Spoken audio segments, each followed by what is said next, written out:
উত্তরায় বিমান বাহিনীর যুদ্ধবিমান বিধ্বস্তের পর 4 দিন মৃত্যুর সঙ্গে লড়ে না ফেরার দেশে চলে গেল শিশু মাহতাব। আজ বৃহস্পতিবার দুপুরে জাতীয় বার্ন ও প্লাস্টিক সার্জারি ইনস্টিটিউটের নিবিড় পরিচর্যা কেন্দ্রে মারা যায় সে।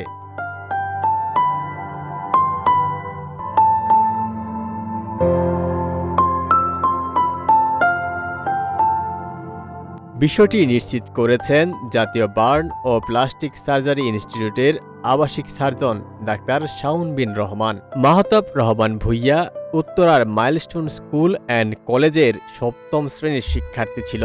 বিমান বিধ্বস্তের ঘটনায় তার শরীরের 70% দগ্ধ হয়েছিল। জাতীয় বার্ন ইনস্টিটিউটের নিবিড় পরিচর্যা কেন্দ্রে চিকিৎসাধীন ছিল মাহতাব।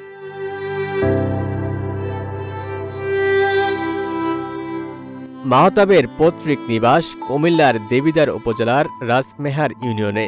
তার বাবার নাম মিনহাজুর রহমান ভূঁইয়া। জাতীয় বার্ন ও প্লাস্টিক সার্জারি ইনস্টিটিউটের আবাসিক সার্জন ডাক্তার শাওন বিন রহমান বলেন, আজ দুপুর দিকে চিকিৎসাধীন অবস্থায় মাহতাব আইসিইউতে মারা যায়।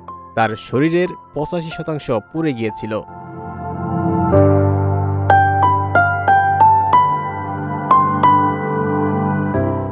গতকাল রাতে তাকে আইসিইউতে নেওয়া হয়।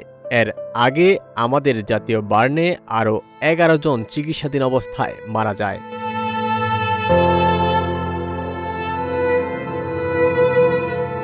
এদিকে সরকারের গতকাল পর্যন্ত দেয়া তথ্য অনুযায়ী এই বিমান দুর্ঘটনায় 29 জনের মৃত্যু হয়েছে।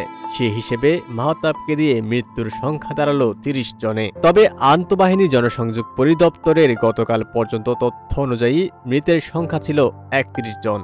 সে হিসেবে মাহতাবকে দিয়ে মৃতের সংখ্যা দাঁড়ালো 32 জনে।